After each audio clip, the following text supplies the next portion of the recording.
everybody, my name is Jordan Nell and I'm the 4-H educator in Custer County. Today we are going to learn how to set a table. And a lot of times it looks a little bit different depending on where you are, but we're going to talk about the correct way and then I'm going to put a couple different spins on it so you won't get caught off guard if you're ever in a situation that you might have more things than you need. So first off, I'm going to just kind of show you how to set kind of a normal dinner plate or place setting whenever you're at home and that type of thing. So I have a couple different sets of dishes. One is something that we use every day in our house. Another one is kind of something more fancy. And then paper plates, because we actually use those a lot at our house too, as I'm sure you do. So we're going to start off with this little grouping. And this is obviously a bowl, so this can be used for soup or cereal or anything like that. This is a smaller plate, so this is probably, I would consider my salad plate with the 3 that I have. And then this is our dinner plate. So normally you're gonna eat just on your dinner plate. So I'm gonna set the bowl and the salad plate to the side. So here I have 2 different knives, 2 different forks, and 2 different spoons.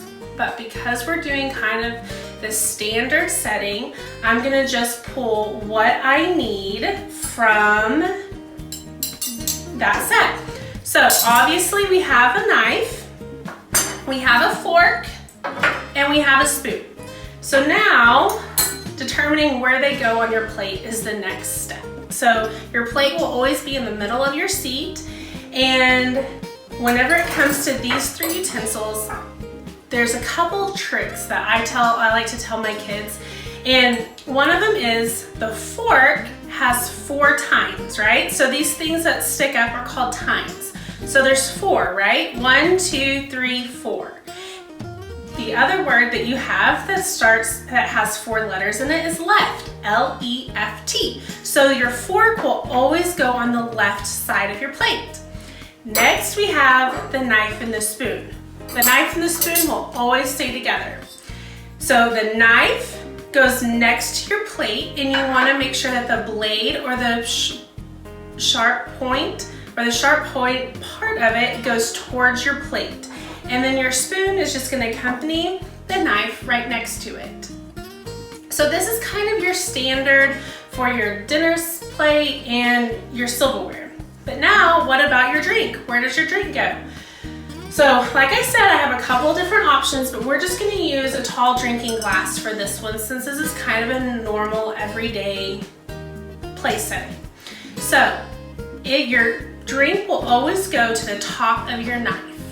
Now, sometimes, whenever you're gonna be at banquets or maybe kind of a nicer dinner and that type of thing, a lot of times there's gonna be, and I don't have a small black plate, so we're just gonna use this one. There's gonna be a plate chilling up here. And it's gonna be at the top of your fork, okay? Now, the easiest way, and I learned this whenever I was in school, is you do like this. So I'm gonna turn so you can kind of see what I see. And you just put them in your lap, and this makes a B, and this makes a D, correct?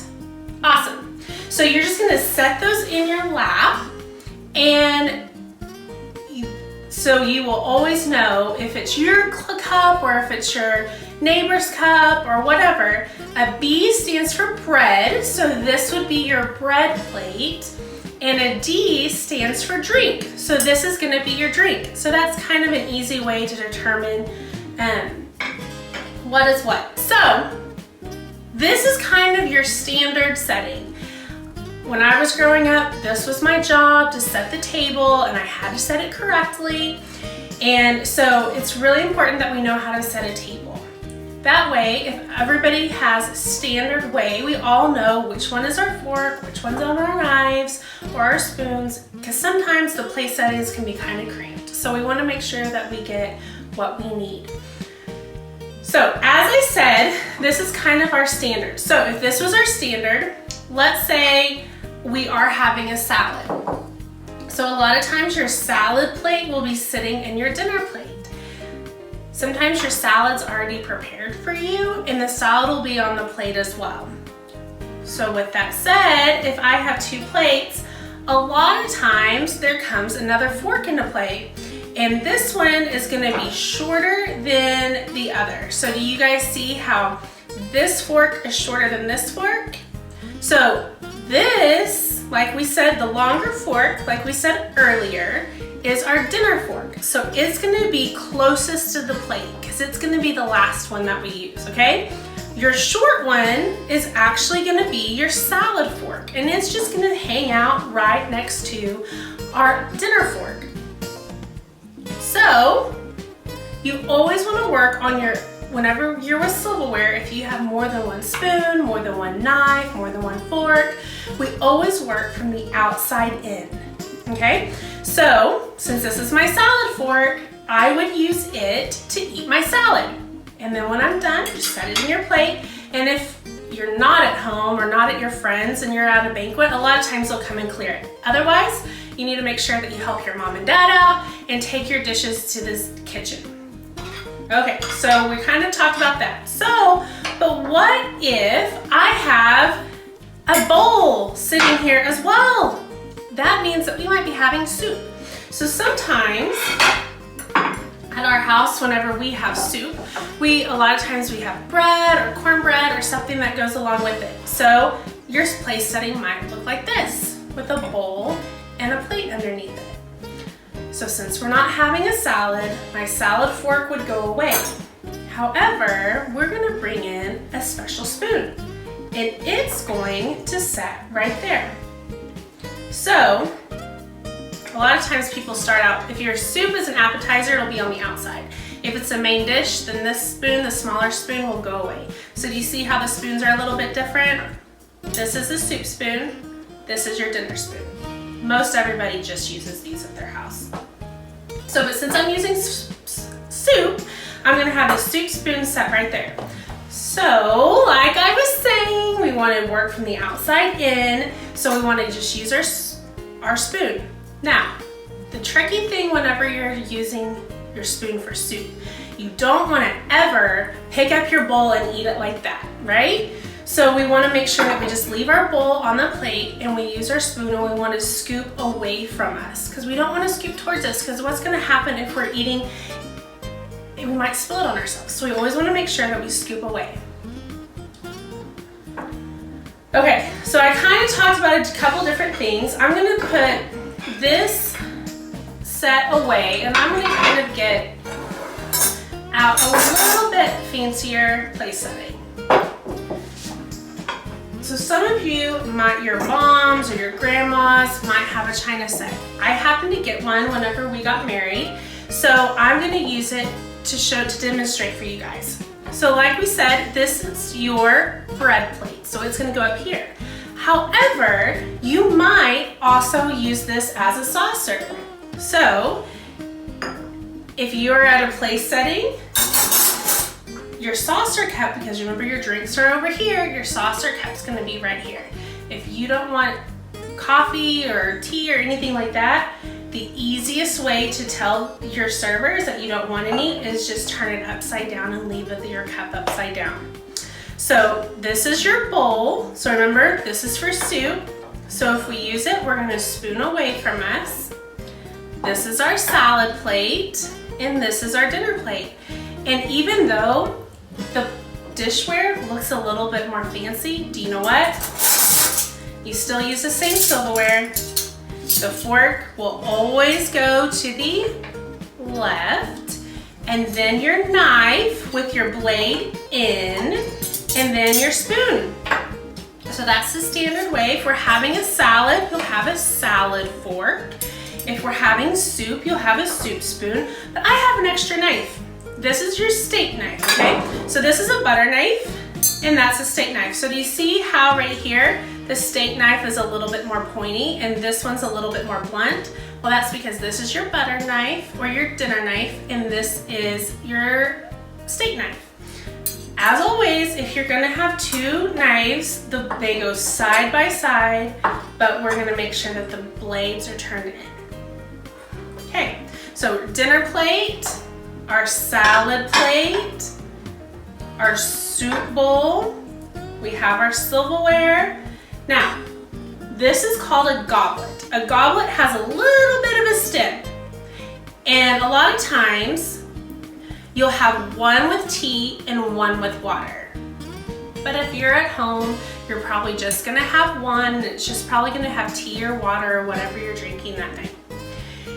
So like I said, a lot of times there's two, and then your coffee cup. So I told them that I don't want coffee, so they're gonna come and take that away.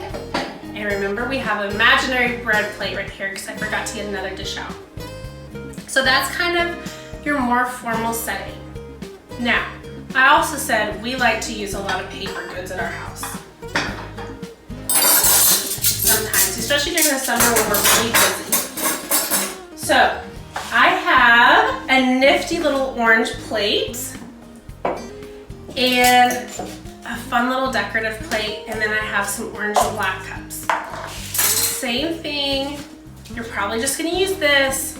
A lot of times, whenever we have a lot of people over, this is gonna be your dinner plate, this is gonna be your dessert plate. Because a lot of times we won't have salad if we're using paper plates. The dessert things are my favorite because they're gonna be set at the top of your plate. And if you can determine if you're gonna have dessert whenever you sit down, because your dessert silverware hangs up at the top of your plate. So I love it whenever we see silverware at the top because that means that we're gonna get dessert. Okay, so we've kind of talked a little bit about a few different ways to set your table. Right now, I want to talk about just some minor things that you need to remember whenever we are eating. Whenever you pass your food around the table, you always want to pass to your right. This is your right, or at least it is for me. It's probably switched around in your video. And the salt and pepper shaker, we want to make sure that they stay together. They're never going to get split apart. So if someone from across the table asks me to pass the pepper, do I just pass the pepper? You're right, I don't. I pass the salt and the pepper together all around the table because we don't want either one of them to get lost. The other thing that it's important to remember is that whenever we're chewing our food, we chew with our lips closed and we don't smack because it's not very nice to see people eating or hear them eating. So we want to make sure that we're chewing with our mouth closed, and so that way no one can see or hear what we're eating. Okay, I'm gonna go over centerpieces a little bit because we have a challenge at the end of this video for you to do with your family over the weekend. So I want you guys to become creative. I'm gonna challenge you guys, I'll let you in on a little bit of it right now, to set the table for you and your family. And if you have brothers and sisters who are wanting to help you with it, then go for it. Make this a family thing. So we are going to set the table. You can either use paper plates or you can use your regular dishware. It does not have to be fancy at all. But I want you guys to use centerpieces. So I want to talk a little bit about centerpieces, and they can be totally creative. You might even use what Miss Dana talked about earlier this morning. The thing whenever you're decorating your table and you have things on your table, it's important to remember that regardless if it's a round table or a square table or a rectangle table, there's gonna be people sitting across from you. So you wanna make sure that whatever you use as your centerpiece, it is low. And it's not, that way you can see and you can make eye contact with the people sitting across from you. So, this is the centerpiece that's on my table a lot, and as you can see, it's low, so we can see across from each other, we can still communicate, and we can still have a conversation, but it adds some color and some warmth to a space. And it's easy to change out. This is also a centerpiece that could be used because, like I said, it's a low profile, so you can see across the table and you can talk to the people around you. This is another arrangement that I have. Would this be a good centerpiece? Nope. because I can't see you and I want to be able to talk to you whenever we're eating. So we kind of talked about centerpieces. We talked about different ways to set a table, and don't be afraid to use tablecloths, because tablecloths, if you just put a tablecloth down and you put something down on it, like a plate, it changes the whole entire way that your place setting looks. So you can dress it up or dress it down. So don't forget tablecloths. You can use those. Napkins, you can use cloth napkins or paper napkins, and there's tons of different ways that you can use them. You can either drape it underneath your place setting and then put your plate on top of it, or fold it, something, a fun different way to fold it, or a long list of other things you can do. You can also use placemats. Like I said, it's endless, and I want you to be creative. Now, the other thing, if you watched Dana's video this morning, you saw that she was talking about joy jars.